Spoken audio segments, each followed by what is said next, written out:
You're listening to the Legendarium Blue Team. Welcome. You have chosen wisely.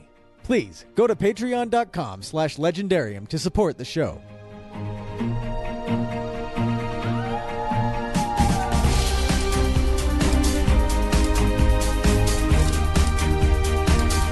Yeah, you're right, Ken. There was a Say that again? You're right, Ken. Oh. Do you want me to write it down? Please. That just happened. He's marking it on. He's marking it actually. He's just going to go and re-listen to that over and over again. You're right, Ken. You're right. That's his Ken. new ringtone. You're right, Ken.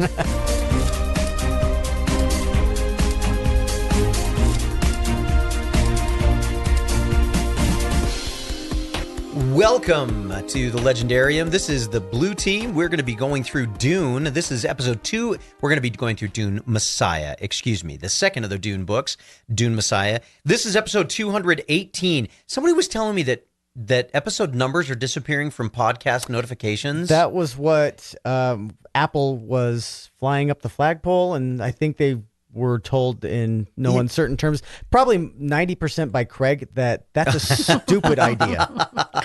Why would I not be surprised that it would be 90% by Craig? That'd be the first time, though, that Apple actually took a suggestion from... Yeah, well, it was funny. It was later that day. They were like, biggest backtrack in history. Yeah, well, especially for Apple, who never backtracks, right? Right. Ever. There was rehiring Steve Jobs after they fire him. So anyway, short story long, we still are number 218. I guess we're going to still be 10 218. seconds into the episode and we're already derailed. You're welcome. You know what? Craig is not babysitting us today. We are on our own. That's true. It's the first time we've been on our own. Legendarium is fantasy speak for tangent. Oh, I love it. I love it. I love it. Guys, this is going to be, and let's be honest, there is more, maybe not because of the book, but certainly because of the weekend. There's probably more free-flowing testosterone in this room than there has been for a significant period of time. And Megan, I'm sorry to bring this up one more time. Megan's been hearing Ken and I talk about Spartan race because we just did a Spartan over the weekend. I'm not tired of it yet. You guys are adorable. You're so excited about it. We had so much fun. Free flowing like spice melange. Oh my goodness. It's in everything. It's everywhere and in everything. Yeah. It's going to be, in fact, you know what? Kind of like the dirt. And I feel like it just got gross. Yeah. No, not yet. Not yet. Hey, because this is the Legendarium, those of you that have been listening with us for a long time, you know what we generally talk about in our housekeeping. We generally don't ramble quite this much this early in the episode, but you know what? Patreon. Find us on Patreon, find us on Reddit, find us out in the social media and the different kind of feeds and on the Twitter, on the tweets, Discord. We have a Discord. We have a Discord channel. Come find us, come play with us, come engage with us, especially on this episode, because as we go through here, as we get to the end, we're going to be leaving out a big shout out for you to help us with episode, probably, I think it's going to be 221, the way the episodes stack up, if I remember right. I think that's right. But anyway, that'll make more sense as we get further into the episode. If you're one of those people that is like, oh my gosh, why is he putting something in the episode that's going to make me worry? Now I got to go to the end of the episode. That's fine. Go to the end of the episode, mark the spot, come back. Okay, welcome back. So anyway. Wait. Did I interrupt this. you guys before you got to tell us why you had all this free-flowing testosterone going on? I don't know. Spartan race. Okay. Yeah. Todd is totally riffing right now. Ken and I did a Spartan sprint together. We reunited some of Team Inconceivable. I just feel like the listeners should know that we're not only nerdy, but we're athletic. And by we, I mean you guys. I'm just nerdy. I have seen you move. Ken, I've seen you dance. I've seen you dance. I'm going to leave that out there just exactly like that. We're just going to leave that alone, you move. Just in case our wives are listening. And you would be welcome to come with us on our next Spartan. We'd love to have you come along. I just finished my first week at work. There was no way I was running 2 races. Ken ran both the sprint and the super. Yep. And caused himself significant damage in the process. Just to my hands. Who needs those? I ran just the sprint, but by the time it was done today, my lats and my ribs are still killing me. And I'm trying to figure out how I hurt my ribs during the run. I'm hoping it's just muscle tissue, so we'll figure it out. I'm sure. Anyway, nobody wants to hear this now that they've turned off the episode and they don't want to listen. It was good times. So. We had a good time. So who was here with us today? Well, you know most of us. She is prettier than a sunset across a dune field. Oh. She's Megan Smythe. Oh, I know, right? That's all I got. Yeah. And he is dirtier than a Fremen coming out of a desert storm, especially this weekend. He is true. Ken Johnson. Are you talking about mud? I'm or talking about. are you talking about? I'm talking about mud. I'm talking about mud. No, I'm talking about mud. Are we talking physically or mentally? I'm talking both. Yes. There was. If you wow, can hear you that, by the way, the F-22s are flying overhead from Hill Air Force Base. It's my favorite time of day. It is mine in too. this neck of the woods. I like that we're recording this episode before 10 o'clock at night. I used to work at a place that was on the flight line like this, and it was my favorite thing. I would just stand there and smile. Yep. I still do. Oh, I love it. We're going to try and record through this. We'll fix that in post. Oh, we're leaving that in there. That's the coolest. And just so you're aware, we don't have a guest with us here in studio, but we do have a guest that is going to be joining us via email. His name is James Wolniak. He is currently in Latvia.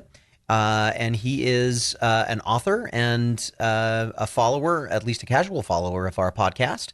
And he's got some very compelling books too. Have you looked at his library? I have not looked at his library yet, but we're going to be talking about it a little later. Looks like a lot of Western sci-fi type stuff. Okay, I'm very interested. Well, it's certainly going to be. We're looking at new information or new material that we might get on the podcast, right? As we mentioned before, we are going to be talking about Dune Messiah, and in typical fashion, we typically have done 2 episodes on some of our larger books. Now, Dune Messiah, for those of you that have not quite read it yet, go ahead and pause the podcast. We'll wait for you to finish the book.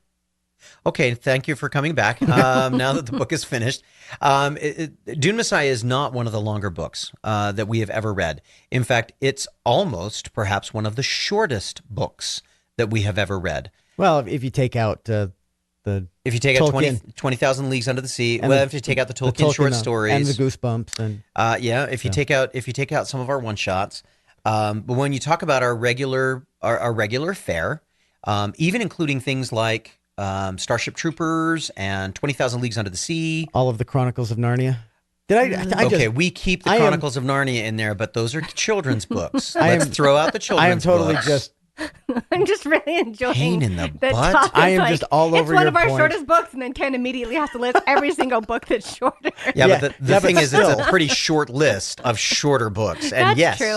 I it was meant nice it that to way. read something that wasn't 1,000 pages long. Right? Yeah. And I think this is the shortest book in the series too. It is the shortest book in the Dune series. Yes. And it's not only is it the shortest book in the Dune series, but it is significantly shorter than anything that Brian Herbert wrote, Frank Herbert's son, to flesh out the rest of the books. So depending on how this goes, this may be a record for cramming the most information into the shortest book. Sure. We do plan to do two episodes on this one. So we're going to start, but as we go through this, I think you're going to get I think as you listen, you'll get the feeling as to why this book really deserves and earns 2 podcasts in spite of the shorter length. But before we get too far into our conversation, we want to see if we've got a recap. What kind of a recap do we have, Ken? To be honest, I felt like after the last recap, I couldn't improve on that, so I retired. I retired from recaps. That Sting recap was really just. So really, just go read the book. People loved your Sting recap. They really did. Okay. In fairness, I was a little busy this weekend. I kind of neglected to write the recap. What were you doing this weekend, Ken? I was running a pair of Spartan races. I don't know if we told you or Which not. are apparently more difficult than regular races. Oh, here comes Craig. Oh, now we have to be on task again. They told me. I'll cut it out.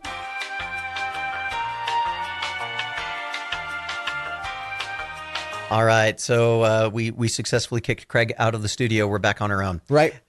All right, so Ken, you were running a Spartan race this weekend. Oh yeah, so I was running a Spartan race. End of that joke.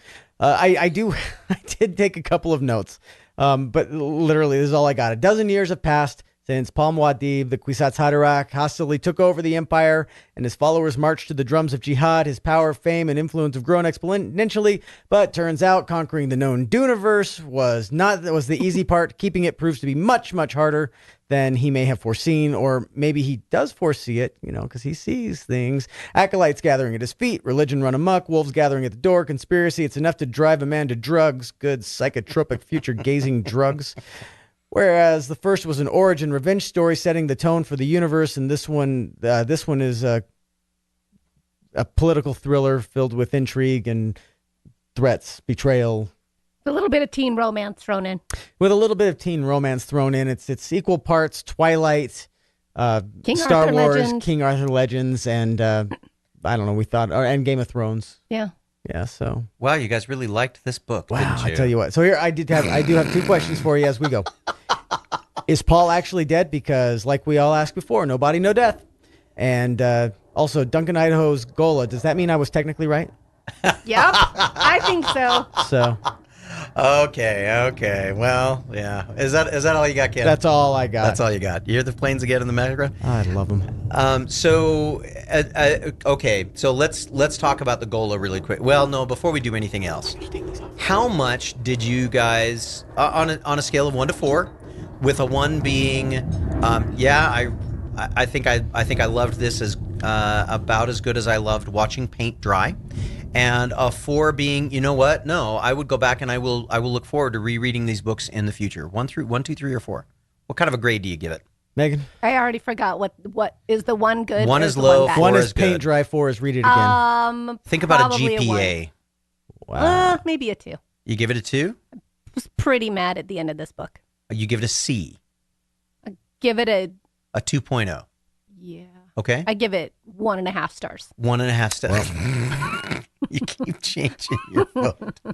Keeps getting worse. We're as it just goes, moving the too. goalposts left and right, aren't we? Yeah. Okay, On the scale of 1 to 4, I'd maybe give it a 2.5. 2.5. That's probably the aggregate, because I was probably about 1.5 at the beginning, and I was probably about 3.5 at the end. Okay. See, and I was a solid 3 until like the last 4 chapters, and then it was no.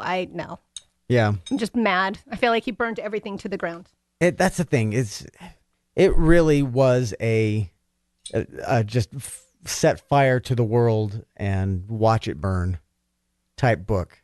Well, and like everything that Paul, I mean, I guess that was kind of the whole point of the ending, but like everything that Paul saw and everything that they were setting up ended up not coming to pass. And I'm like, well, on the one hand, I can kind of see why they'd want to, it's kind of like Rian Johnson doing his Star Wars The Last Jedi thing. I wouldn't say it was that bad, but keep going. Wow. I don't know. I didn't hate that movie, but but on the other hand, it's like the first book had so much hope in it, and it was so much about like it's a planet and we're trying to save the planet, and Paul's trying to avoid this jihad. And in the second book, he's just embraced it, and he's comparing himself to Hitler, or he's saying he's better than Hitler, Right, and, and Genghis Khan and all these other people, and yeah, during the Golden Age. Yeah. We're going to come back. I want to come back to that. Okay. I want to come back to that. But now that you guys have given your scores to the book, which, I mean, it's nice to know that you kind of expected us to react this way. Now that we've trampled on Todd's childhood, I really did expect you to respond this way, and I got to be honest. Now you're going to tell us why we're wrong. No. Great. I'm going to tell you. I'm going to tell you exactly why. I understand why uninitiated individuals might feel this way. Okay. Wow. It's true. I am a Dune virgin. That is Todd's nice guy way of being like, Craig, everything you just said is wrong. That's nice to know, and you're wrong. This is one of the times when if you would ask me when I first read this book what I thought of this book, I will tell you right now, I came away giving it a 4. Oh. I was so looking forward to it. And when I came back to it this time, I gave it a solid 3.7. And I'll tell you why. It has everything to do with everything you guys have just said, but I'm looking at it through a different lens. And that may have something to do with it. So as we continue to talk about this, we're going to have an opportunity to talk about different perspectives on what's going on. Yes. Is it the lens of it's knowing like we're what's in a going to classroom. happen? She's raising her hand. Well, I mean, you like to talk and I like to listen, and it's a problem. Ask your question again. Ask your question. Question. No was question. my question? Your question was: is it because I know what's coming in the end? Yes.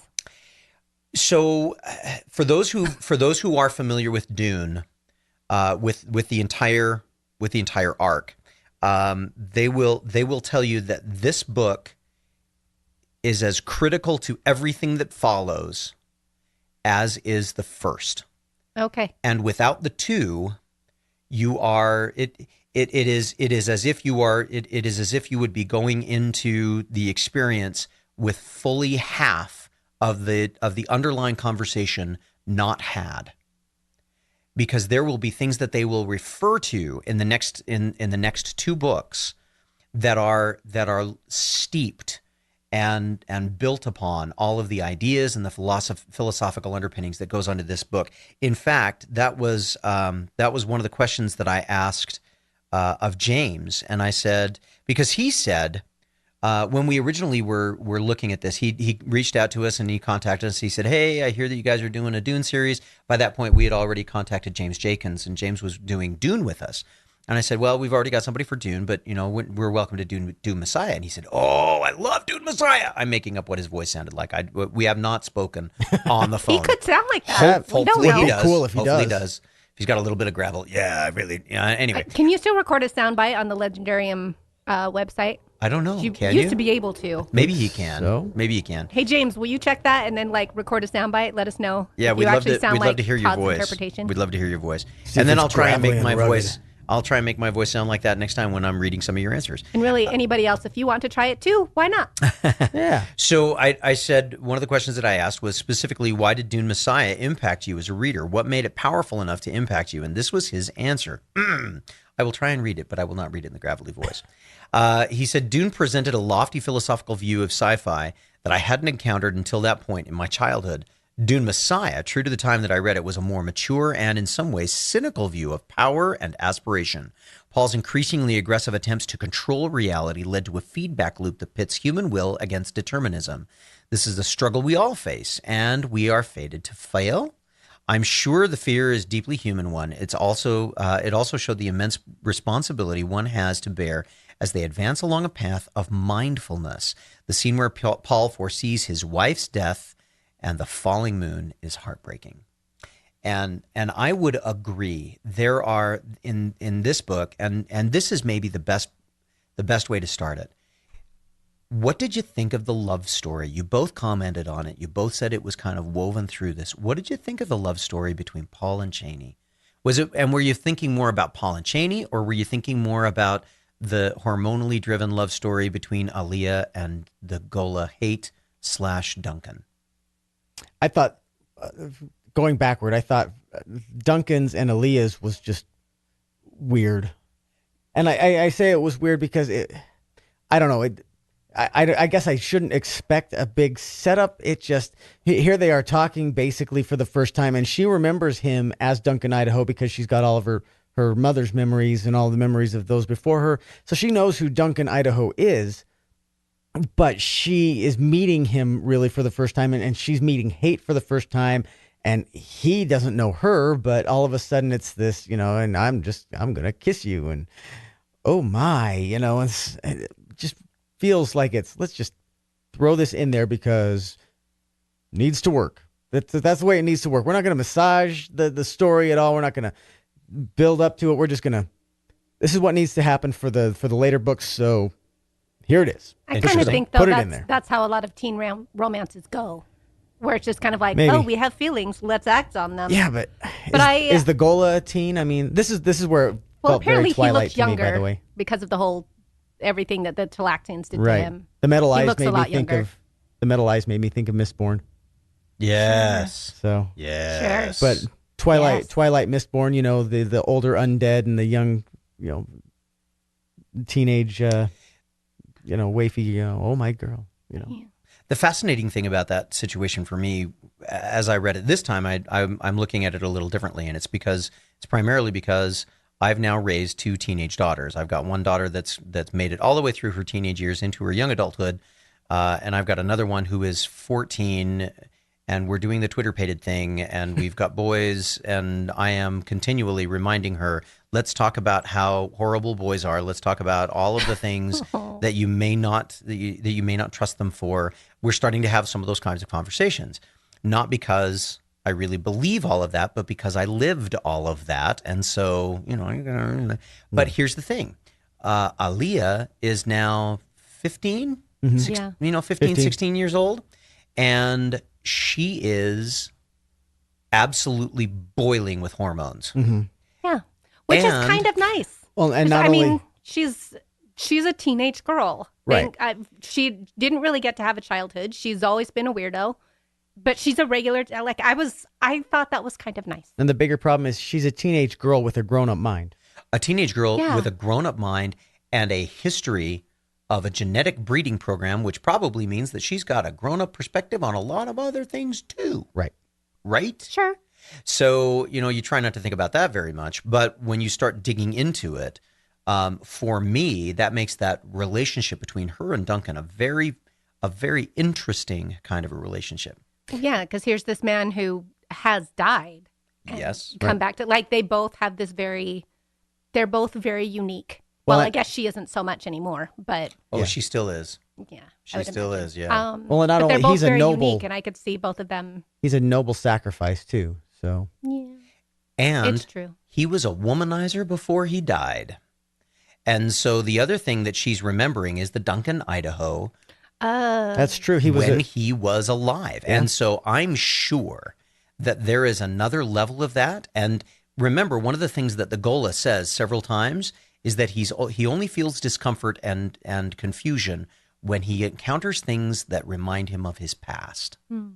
And Aaliyah, boiling with hormones and being obviously very pretty, seems to trigger his past Yes. for him I can in see several that. different situations. I mean, I much prefer her with Duncan, Idaho than with Paul, because that whole Okay, thing yeah, was that just was kinda disturbing. icky. that Yeah. that was disturbing. That And just, that every and time there's that came up, I was like, no, I can't handle this. and there's the Game of Thrones, for you, little See, and Oh, I was thinking King Arthur and Morgan Le Fay. yeah, Where it's that, kind which of, is 'cause, also he's also still a little he's bit the creepy. political leader, and she's the kind of a religious figure, and Yeah, still a little all bit that icky. stuff. yeah Ugh. that was just weird on so many So I'm different really levels, glad and that made the didn't Bene work out. Gesserit weird too, because they were the ones that were kind of like, hey, if we can mingle, Oh, Paul and Paul Lee started and- it where he's like, "Oh, I That's just true. noticed she's becoming a woman. hey, oh, she's she's a standing there woman." naked, and she's apparently not bothered by it." So You know what? Yeah, though? that whole scene was weird. it's so weird. There's if that was the only thing in that scene that was weird. So many weird things. So let's shift gears from Should we- the. I'm talk sorry, we about didn't the- get to talk about. Yeah, we Paul never and talked Chani. about Paul and Chani. I want to talk about Paul and Chani. I liked their story. It was very deep and multifaceted. Okay, We'll put it that way, because Ken, you said multifaceted. I did. I'm so proud of you. Yeah, well, I bring it once in a while. He had Yes, a lot you to do. think I about don't- while he was running and climbing. Like, why am I doing this?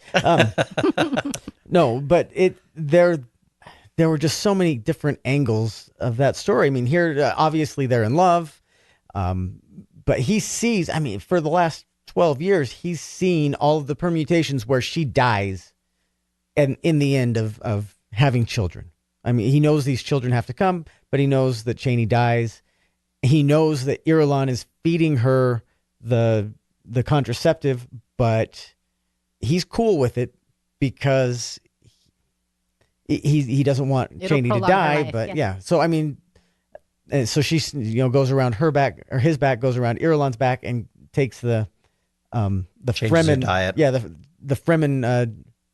What's it called? The ritual Fremen birthing diet or breeding diet, whatever it's called anyway, and gets pregnant. And then there's this whole big thing about, well, now Irulan's manipulation and the Fremen diet, that's what sparks the whole, this is what's going to kill you at the expense of your children, type thing. I'm rambling at this point, but Well, yeah. anyway, it's very, everything about their story has so much, so many consequences for everybody, politically, religiously. It's a great story. Plus, I mean, the interaction between the two of them is very nice. Oh, see, I find the two of them really dull. They are dull, but it's nice. I mean, it's not. Yeah, that's true. But I mean, They don't have to have massive sense of humor. I feel like that's kind of what That's you're true. going to get every time. Every time Paul is involved, that's what you're going to get. Is everything is by nature dull, because he can see everything, he knows everything. He just and so I mean, with that, he's just kind of like going through the motions. And I guess for me, wow, lots of coughing. No, go ahead, Megan. I'm so sorry about the coughing, and also for interrupting you. No, you go ahead first. So, when I was younger, the relationship between Paul and Chani, I didn't pay any attention to it. I kind of walked past it. Things are different now. I've now been I've been married for 28 years, and my wife and I are quite boring in lots of ways. Maybe not so much as Paul and Chani are, but we have settled into a lot of routines, and there is such comfort and such power in those routines that as I read through the book this time, and as I come to the moments where Paul takes refuge from all of the stuff that he has to deal with in trying to keep things moving at just a pace where the universe doesn't fly apart, but where it keeps being driven to a place where it can be controlled. His only respite from that is with Chani. And when she dies, I felt I have not. I know it's coming. It's not a surprise. Anybody reading the book knows it's coming. It's not a surprise. Yeah. But at that moment, I sobbed, and it was so hard, and especially knowing that now. That was going to be the trigger that was going to bring out the real Duncan Idaho and give the opportunity for all of these kinds of things. Mm-hmm. But I didn't care at all about that. All I could feel was the absolute, total sense of loss that one would feel if their best friend, if their lifelong partner, if their moon was gone. When my wife and I were very early in our marriage, I remember having a situation where she was ill. We didn't know what was going on. We took her to the doctor, and the doctor said, if you don't get her to the hospital right now, you're probably going to lose her. And I remember looking at my father-in-law and at my dad and my mom, and I'm like, how do I process this? And they said, don't worry about it. Everything's going to be fine. And I'm like, how do you know everything's going to be fine? Everything was fine. Thank you, modern medical science. But that fear, that moment of abject panic has not left me in all of these 28 years. And so when I read that this time, I just was crushed. And so I get this and perhaps that's the reason why coming back to it, I'm reading it a little bit differently. Mm-hmm. Because I know everything that's coming, and I'm still being carried along and being pulled by everything that's going on. So that's the mark of a really good story. Though. It's a beautiful piece. But again, it's understated. It is not the central piece of it. Mm-hmm. It's there for the taking. But you have to kind of want to take it. Right. And not everybody does, because it doesn't necessarily fit unless that's something that you're looking for. So I can see how it could be seen as something really very dull, very not interesting, very, very all those kinds of pieces. But for me, this time through, especially because, like I said, the first time I read it, I was all of it was lost on me. Mm-hmm. I'm like, yeah, whatever. So your wife dies, big deal. And no, that's a big deal. And now I understand. And now I'm reading that, and I'm just like, oh my goodness. And if you were to say to me, there is a way, and the other moment that I sobbed. And it was after, and this is really bad because when you listen to the book rather than read it, you have some moments where you're listening to this and and I'm in my car, my cocoon, and I'm listening to it. So I'm in a state, and then I open the door and I have to be around everybody else. So I remember this very vividly. It was the scene where Bijaz comes in and he says, "Now I can bargain with you." Mm-hmm. Right. Mm-hmm. What would you give to have your Chani back? And I just start to sob again. Yeah. And then I stand up and I have to go into the mall to go get lunch. And people are looking at me like, "Are you okay, dude?" "Yeah, I'm fine. I'm just reading Dune. It's okay. Just leave me alone." I've done that at the pharmacy. It's fine. We're all human. But I've never done that ever. I believe that, Ken. You should try it. It's nice to see how humans will take care of you. Yeah. Ken didn't even cry when the skin on his hands ripped off. He just started filming his wife. That's true. That's true. But then that's kind of how things go. Yep. So. Well, and now I should have gone first because my thing. I just find one of my struggles with. And part of it is just the way that it's written. I feel like Chani isn't a terribly fleshed out character. She's mostly just adjunct to Paul. How about that? And Paul goes through the whole thing. Like Chani comes to him at one point and says, we need to talk about Irulan.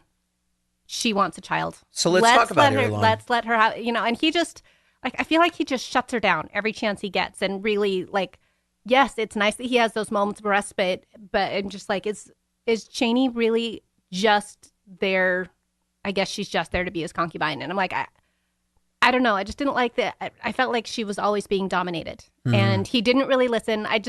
I'm so tired of, I've seen a lot of this lately where I'll watch a TV show or a movie or a play where this girl, a guy starts, the next time somebody says, oh, just be persistent with a girl. If she says she doesn't like you, don't maybe listen to what she says. If you want to be persistent, listen to what she says and try it in a way you think she would actually appreciate.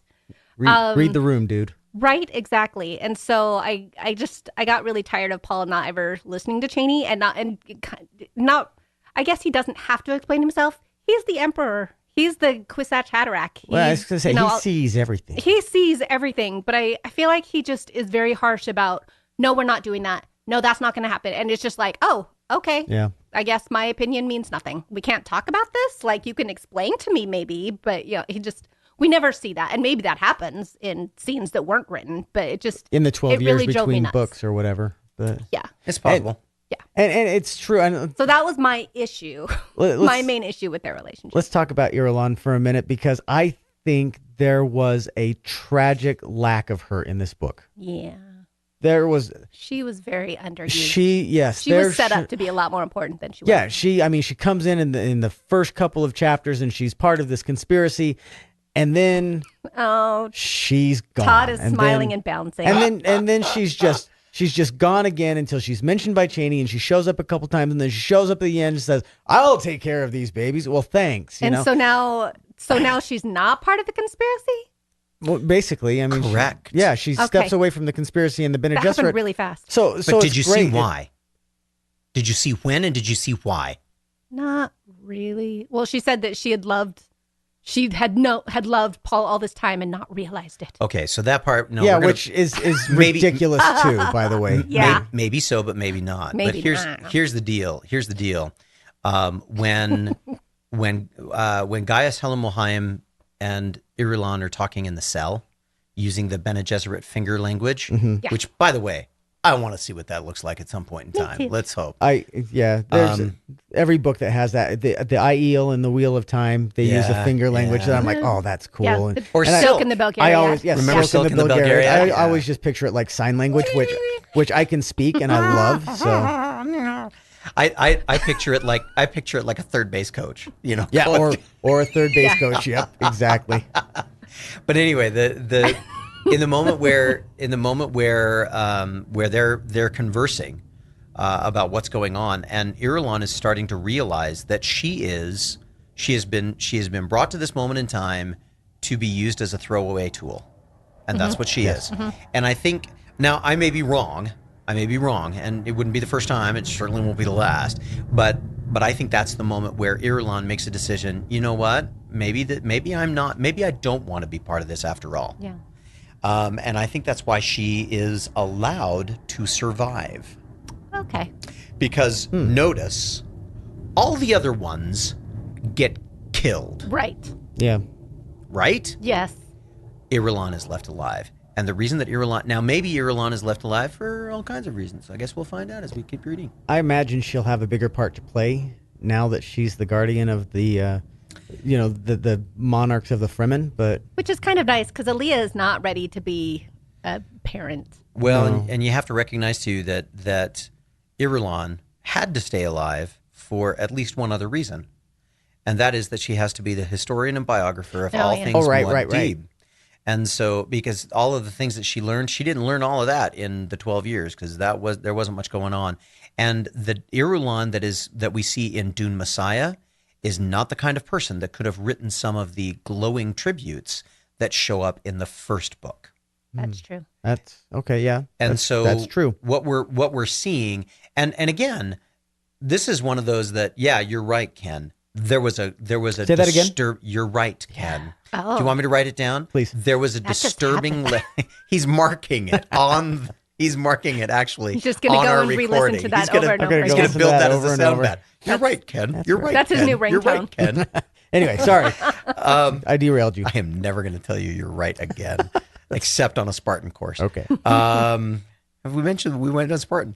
Okay, I promise. Now you need to jingle your... Should we jingle the medals? We'll jingle the medals. Yeah, there we go. There we go. Okay, we're done. Last time. That's the rest. That's the end. There was an obvious lack of Irulan in this book, but again, I think that there are pieces there for those who are looking for it. But Herbert's purpose in this book has nothing to do with a love story. It has nothing to do with the biographer. Yep. It has nothing to do with the people. It has everything to do with the philosophy and the politics that Paul is putting into place, and Frank Herbert's description and diatribe on power and how it should be used, when it should be used, and how to get out of its way. Which is interesting because when you think that this was written in 1969, right during the height of major war or conflict. And so, I mean, there could be some, I don't know if he served or anything like that. I know a lot of the authors that we've read that from that era have served in one capacity or another, but I don't know if he did, but it certainly could be read as an indictment to what's going on in Vietnam. Yeah, in Vietnam and East Asia at the time. But well, certainly his, his moment where he talks about Paul Atreides, and Megan, you mentioned that, where he compares himself to Hitler and he compares himself to Genghis Khan, and he talks about the 6 billion or 12 billion people that he slaughtered and 500 planets that he sterilized and all of these kinds of things. You want the stats? I've got stats. Go for it. 10,000 total planets in the jihad. 61 billion dead. 90 sterilized planets, 500 demoralized, which I guess is bereft of religion. There's religion wiped out, and 40 religions wiped out. I don't remember where I got those stats, but I got them from somewhere. I know where. They're in the book, and I marked it, but I didn't have a chance to get it before we were Which is recording horrifying, because I read that, and then I thought about when he killed Jameis in the first book, and Lady Jessica's response was... So how does it feel to be a killer? Yeah. And now here he is, and he's just so callous against it. Like when I was reading it, I felt like he sounded almost proud. Yeah, like he's just kind of accepted this is it. This is what it has to be. So that's fascinating to me, because I don't think I read it that way the first time I read it, and this time listening to it, the direction they gave to the actors didn't read it that way either. Okay, good. Instead, it came across with a tremendous amount of bitterness and self-loathing. Oh, that makes me like him a little bit more. Oh, there you go. One of the things that's well, Frank Herbert's really thrilled about that one now. He doesn't care. Somebody tell Brian Herbert the average just went up by 1/4 of a star. Nobody cares what I think. I didn't run a race this weekend. I care what you think. So even when you're wrong. Sorry, I had to do it. When he talks about this, there's a really interesting the conversation between him and Stilgar is quite interesting. It's quite fascinating. But in it, there's an obviousness that he has tried everything he can to escape the jihad, but he recognizes that the only way to save the universe and keep civilization intact is to allow the jihad to occur, but to occur within his control. One of the things that he talks about, and he references it in this book at the very beginning about the jihad, but he referenced it a lot toward the end of the first book, is that he needed to keep control of these mad Fremen hordes that would sweep across and destroy everything in their path, including every piece of civilization that they came across. And so this whole concept, they talked about, the Fremen talked about having attacked the Sardaukar and having eliminated all but one legion of the Sardaukar. And then they started talking about, well, why didn't we take out the guild? Well, if you take out the guild, you destroy all of civilization, because you don't have a way of keeping all of the civilized planets, the colonized planets, connected. because the distances are too great. Mm-hmm. Paul gets it. The Fremen don't. And so at every step, Paul feels, or at least as I read it this time, seems to feel that he is being dogged by the hounds of war that he has to keep leashed. But he has to let them just out far enough so that they feel like they're getting their just due after all of this time of being repressed and being kept underfoot and being ignored and being poorly treated, all of these kinds of horrible things. Okay, great. You've got your 12 minutes of fame. You've got your 12 minutes of glory that you can do anything you want. Then get your butts back home, because this is not what I'm going to allow. Yeah. It's just so sad because the Fremen, like, they had this whole culture and they seemed fairly content in Dune, where, you know, they live in this society where there's almost no water and they almost worship water, and it's part of their riches. And then 12 years later, apparently there's enough water that Aaliyah can take a bath. And, you know, you have this soldier talking about how he finds a sea and he's looking at all of this random trash in the sea, and he knows it was put there just so that he could see it.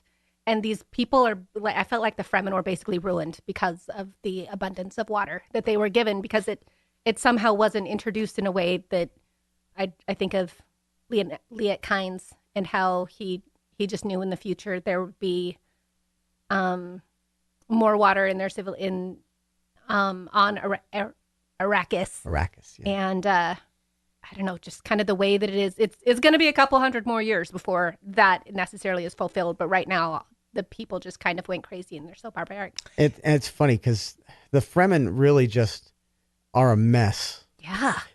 Because of everything that Paul has done. I mean, on the one hand, they've been enlightened, they've been saved. I mean, they were going to be wiped out by the Harkonnens, and he saved them. And now, 12 years later, he has instituted this religion, not necessarily by his own doing, although he knew that by doing the things that he's doing, well, it's gonna kick off this religion and it's gonna kick off this jihad, but it's got to be done, folks, and the alternative is much worse. And so now these hounds that he can unleash and leash again are by his creation, and now he's kept his promise to bring water to Arrakis, and now the Fremen have kind of become complacent, I guess, for lack of a better term, or they've kind of, I don't know, the water's, I don't want to say corrupted in I guess there's not really a different way to say corrupted without it being kind of a negative thing. Sure.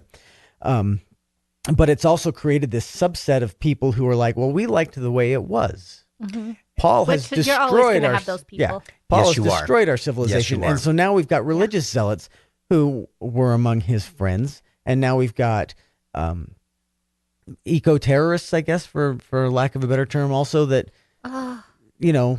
We want to see it go back to the way it was, and he's got it really coming from all sides. We've got this conspiracy of Guild and Bene Gesserit and consortium that want to take him down.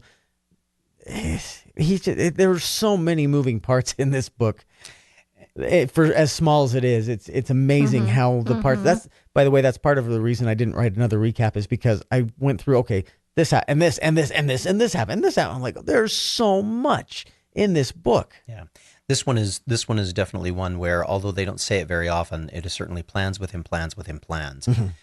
We find out that the Gola, by the way, I'm going to contend that Duncan Idaho is dead, but that he is reborn in an unholy alliance between man and machine called the Tlaxus axolotl tanks. Say that 5 times fast. Axolotl tank, axolotl tank, axolotl tank, axolotl tank, axolotl tank, axolotl tank. Tlaxu. Axolotl. You guys will have some fun with that. And by the way, I was looking at James's name again, and I am so sorry, James. His last name is Walnick, not Walniak. I apologize. I'm so sorry. I hate it when people mispronounce my name too. So we'll just deal with that. We'll make sure we spell it correctly when we will. But I think one of the things that's fascinating about all of this is that Paul does very little to start things, but he also does very little to stop them.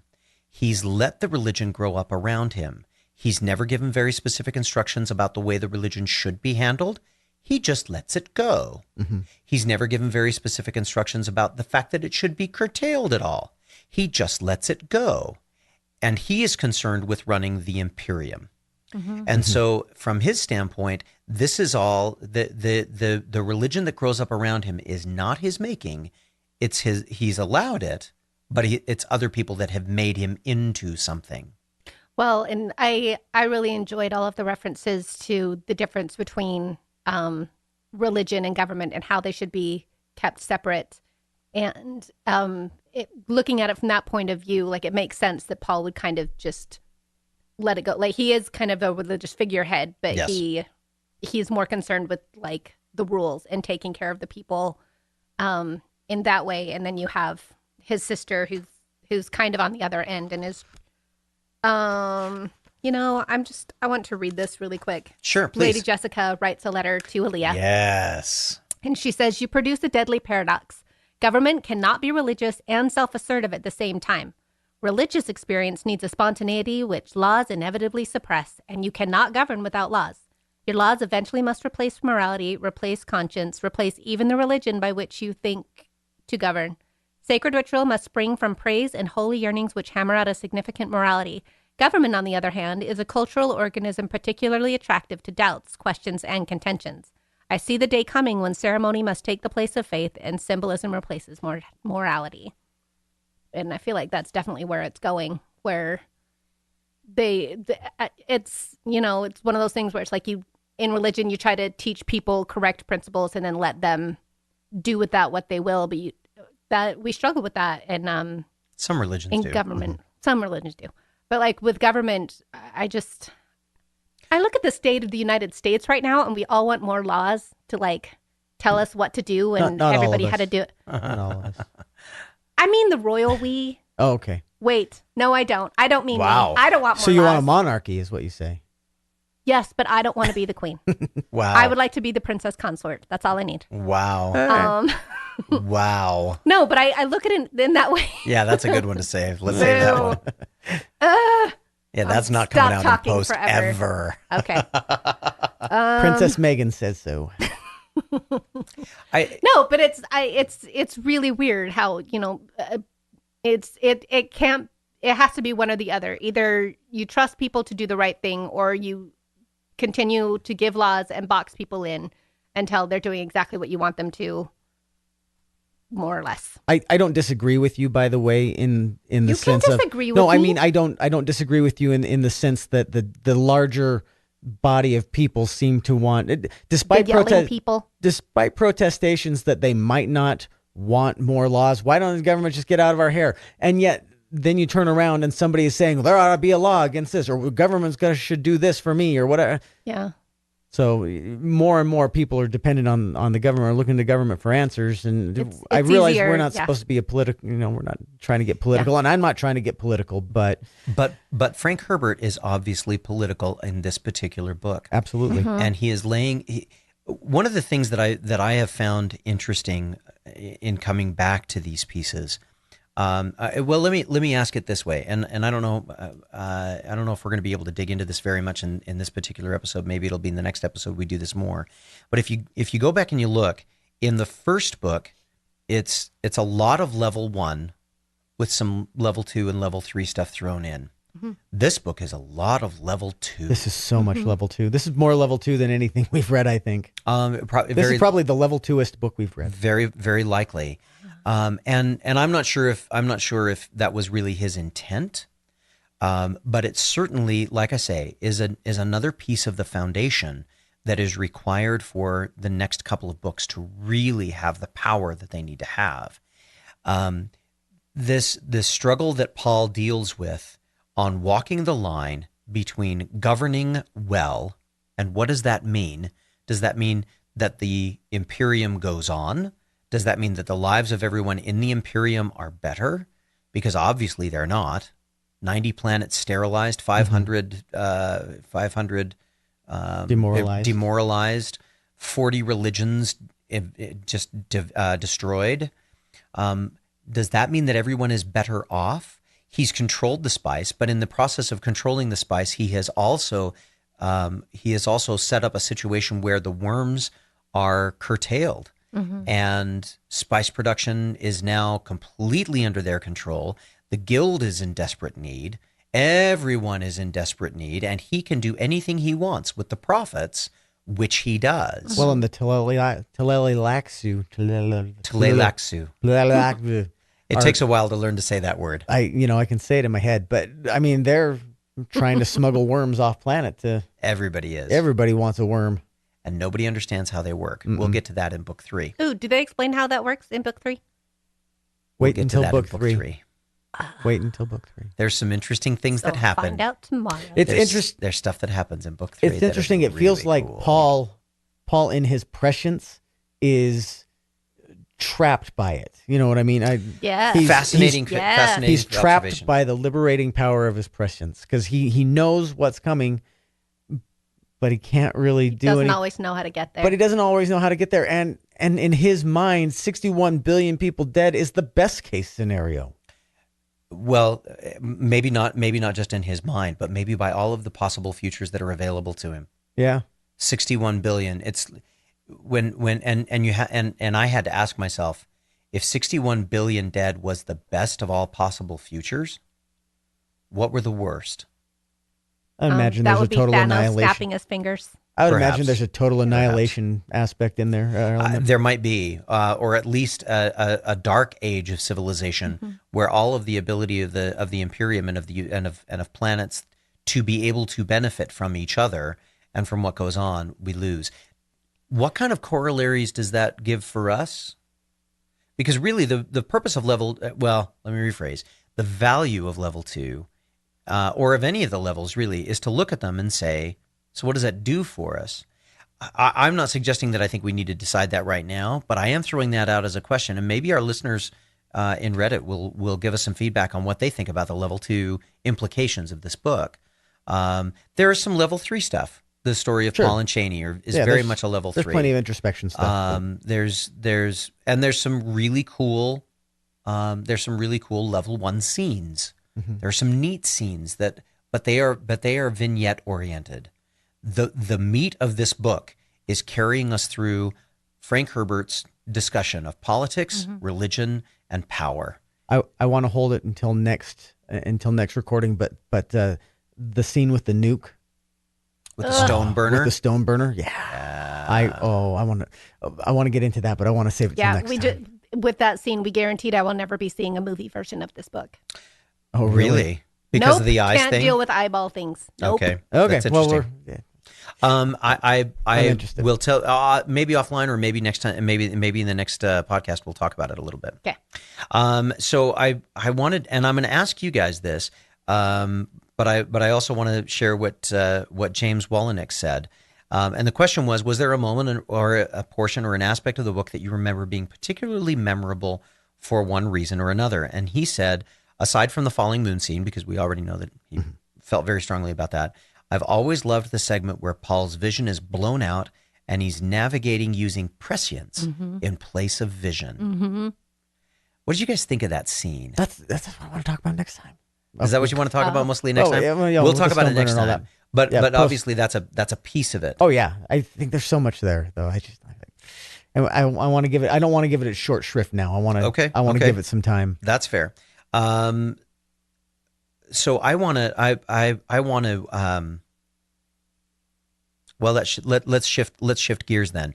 Was there a scene for you guys that stood out as this is a scene that really stuck with me or will stay with me as I move through the rest of the Dune experience? Megan, do you? While I was reading it, I just thought it's interesting. Like it got creepy real fast, but the scene where Aaliyah, like, she's taking a bath and then she gets up and decides to work out. The sparring scene where she gets higher than anybody that she's heard of and farther than Paul before he gets there and can stop her. And I love this moment where this very young woman who has an old soul, gets to celebrate being alive and being human.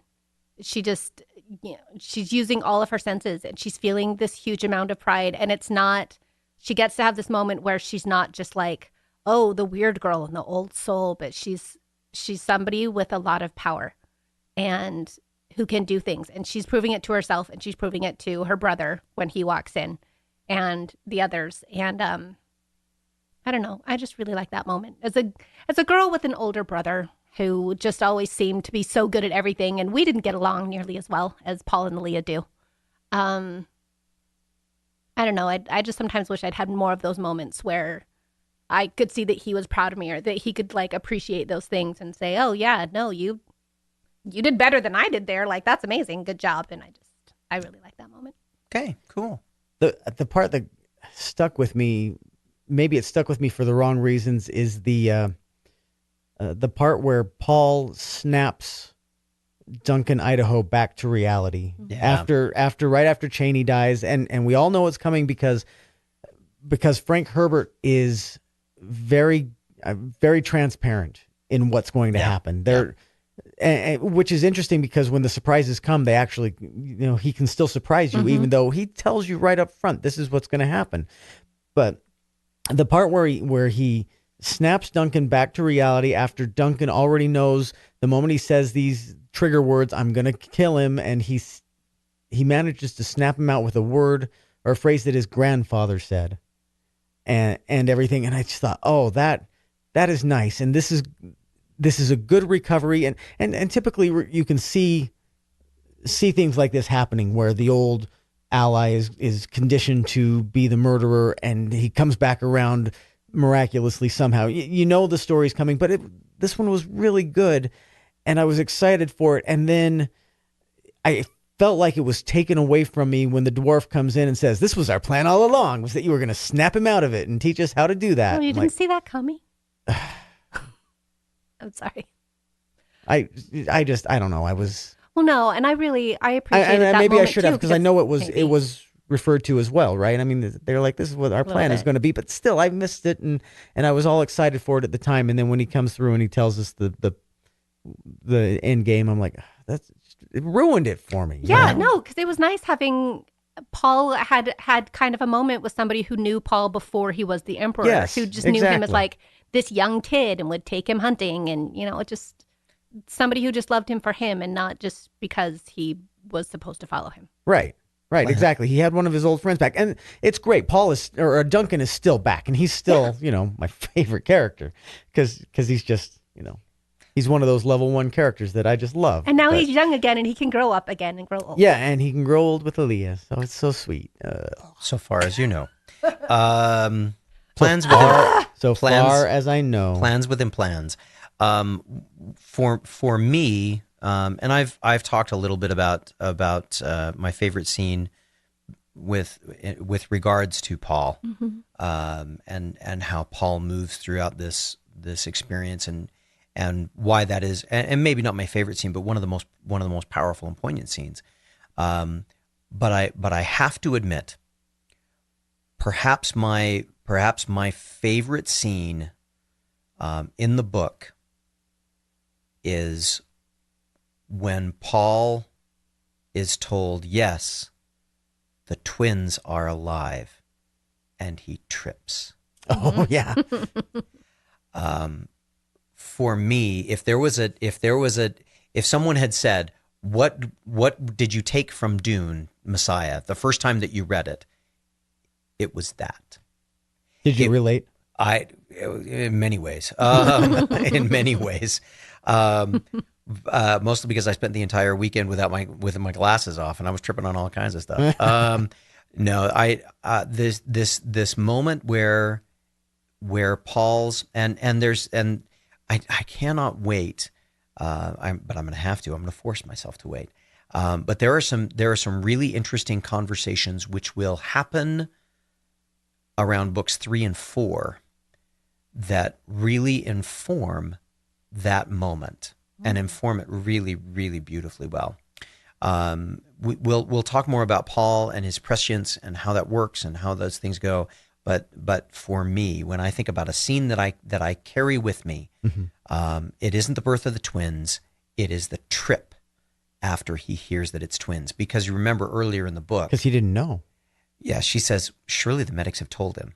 Because he said our child. Yeah. But surely he has to know. Right. And he doesn't. He is so focused.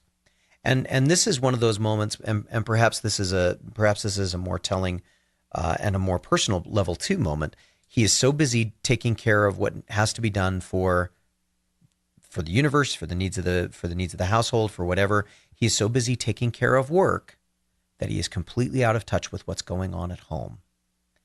And as a husband and a father, again, I read this differently now, but as I read that, I say to myself, how many times am I missing the things that are going on at home? And when they show up, I trip because I am now completely out of my element and I know nothing of what's going on. Doggone it. There have been times this year that have been exactly like that. When I have come home, not necessarily to the extent that I was going to lose my marriage or that any of those kinds of things were going on, but when there were big things happening and I came home and my wife said, yeah, we've just kind of been handling this because we knew that you didn't have time. Oh. That's hard to hear. And I felt both the absolute depths of sorrow that my family is hiding things from me because they don't think I can handle it, but also tremendous gratitude because they knew what I was doing needed to be taken care of. And that they didn't hold it against me, but I do. Yeah. and it was hard to get back going again.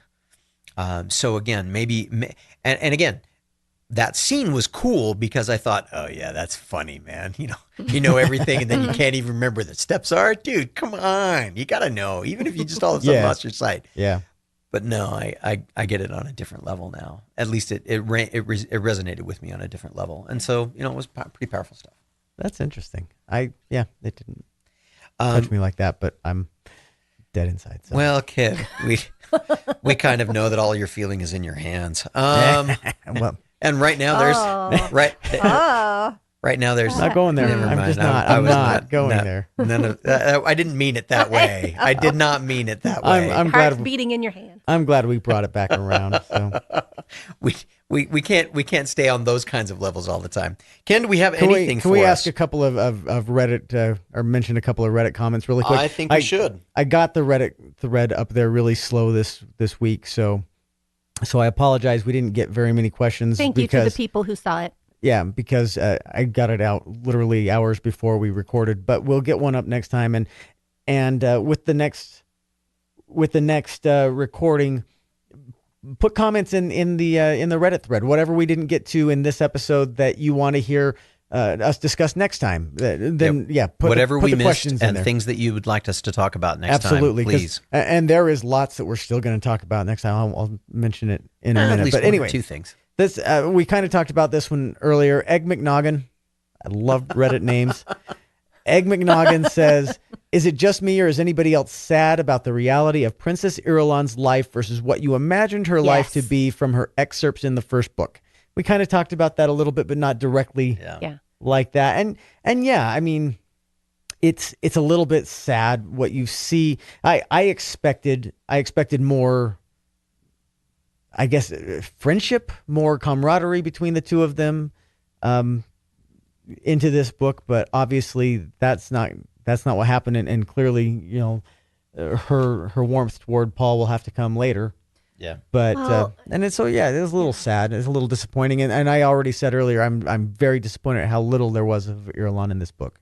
Yeah, I agree. There's a line that's said at some point, and I can't remember the exact wording, and I didn't mark it in my book, but it's along the lines of, she's not a queen, she's the princess consort, or she's not the empress, she's the princess consort. Yeah. Like, she's really not a partner in any way. He's not letting her do anything. Yeah, he lets her take minutes. Yeah, he lets her take minutes. She's literally like a secretary. And she's not getting paid. She gets nothing from it. Yeah. That's all she gets to do. She gets to be the queen. No, she doesn't. She's the princess consort. But she's, yeah. Yeah, because she's But yeah, because she's not his partner in any way. Like everyone Chani, knows. he doesn't listen, or Chani, he doesn't listen to, but at least he cherishes her and cares about her. Everybody knows who the queen is. Yeah, and Irulan she gets nothing. She basically lives there. She gets to sit in, but I would be ticked off too. Like I totally understand her. Easy point to of view. understand how she get bitter about that. Absolutely. Especially after 12 years. Isn't it easy to see how quickly and easily the Bene Gesserit could turn her into a pawn? Mm-hmm. And isn't it fascinating to watch how fast they decide to dump her? Yeah. Mm-hmm. She is a tool. One of the things about the Bene Gesserit that we really haven't started talking about much is just how, and Paul references this along the line. He talks about the idea that that human lifetimes are so short, that something that takes 50 lifetimes is impossible for civilization to do. Yeah. But the Bene Gesserit figured it out. And it wasn't just 50 lifetimes. It was 500 lifetimes, 500 generations of time that they invested in this breeding program. Mm-hmm. What we don't know, and I'm trying to, and I don't think I'm giving anything away, but it seems to me what we don't know yet, because remember the Tleilaxu said, we'd already created a Kwisatz Haderach. Right. Yeah. And we had to kill it. Or it allowed itself to be killed because it would not change. Mm-hmm. We could not get it to change to be what we needed it to be. And that line, it informs so much, because it makes me wonder. One of the things that I've always wondered is, how close had the Bene Gesserit been to getting a Kwisatz Haderach before? Mm-hmm. Mm-hmm. How many times have they gotten close and they always miss it? And do they miss it because they don't know how to control it, so they push these lines away, and because they can wait? Because the Bene Gesserit sisterhood is not about a sister. It's not about the Reverend Gaius Mahayam. All of the Bene Gesserit Reverend Mothers are manifested in all of the other Reverend Mothers to move forward. So it's a really interesting portrayal of Paul, a single individual, against all of the history of the Bene Gesserit. And what does he do to try and keep it from their hands, to make sure that civilization survives the way that he thinks it should, free? Well, and it's also interesting because they just really hate Aaliyah. And I mean, here's this person who really... They call her the not the abomination, the... the abomination. Is that what they call her? Yep. Okay. Yeah, and she's like out here leading her own religion. Yes. And just basically not really doing whatever she wants, but she's not necessarily under their thumb. She's not under their thumb at all. But she knows all their tricks. Yep. Any other questions from Reddit? Just one comment from Phoenix King 1730. Well, I don't like sand. It's rough and coarse and gets everywhere. Well, if he's from Phoenix Sand, then I can understand why he might say that. I want to. Oh, now I can't think of what the pod racers are called. Is it a pod racer? Yeah. Let's go ride a pod racer. Yeah, I just got to tell you, I'm still finding sand and silt and mud. So yeah, it's just. Oh, did I bring it up one more time? Oh man, there was so much mud. All right, but we'll not talk about racing next time. We won't talk about it at all next time. I'm sure. That's still one of my favorite lines. My favorite unintentionally comical lines from episode 2, The Clone Wars, is that one from Anakin. I hate sand. It's coarse and gets everywhere. Whatever. That was just such a dog of a movie. Anyway. Yeah, well, it was because George Lucas wrote it, not Frank Herbert. It was just so bad. If Frank Herbert had written it, it would have been much better done. There is much more to discuss. It's funny, in one of the things that we want to discuss next time is the inspirations taken from Dune in Star Wars. So that's one of the things I wanted to bring up next time. So that's what we call in the business a professional tease. So speaking of inspiration, I wanted to go back to James Wallenick one more time, and I said, was there something about this book that inspired him to become a writer? He said, at the time, it inspired me to tell more sweeping tales about the human condition.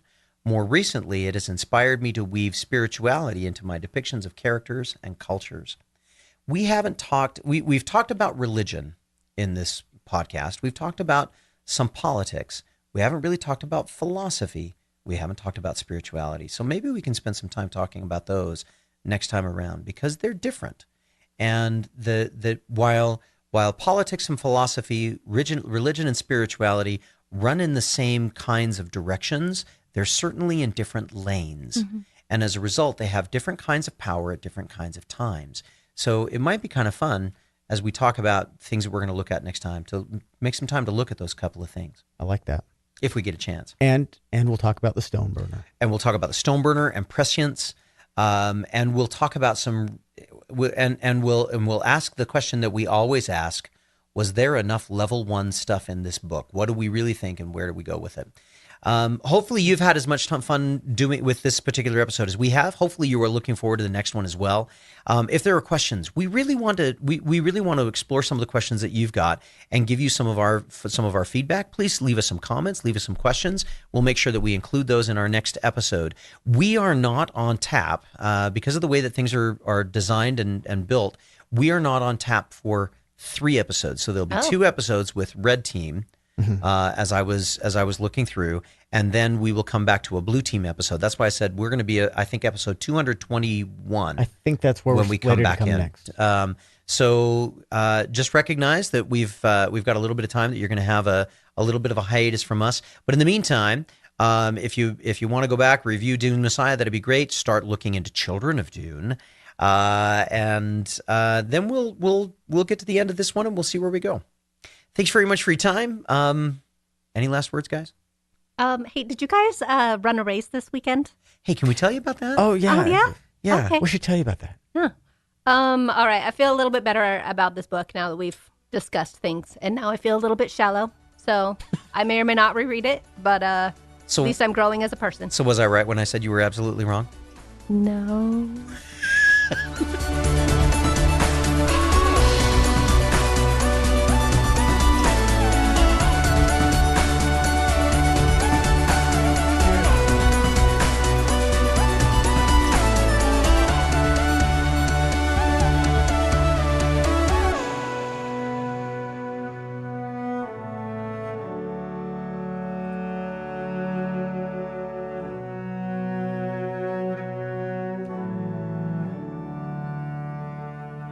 Hey, I don't know if you heard, but we ran a Spartan race. Did you hear? We ran a Spartan race. Did you jingle those on the microphone? We haven't done it yet. We actually haven't but we're yet. going They've to. only mentioned 3 times so far that they've done.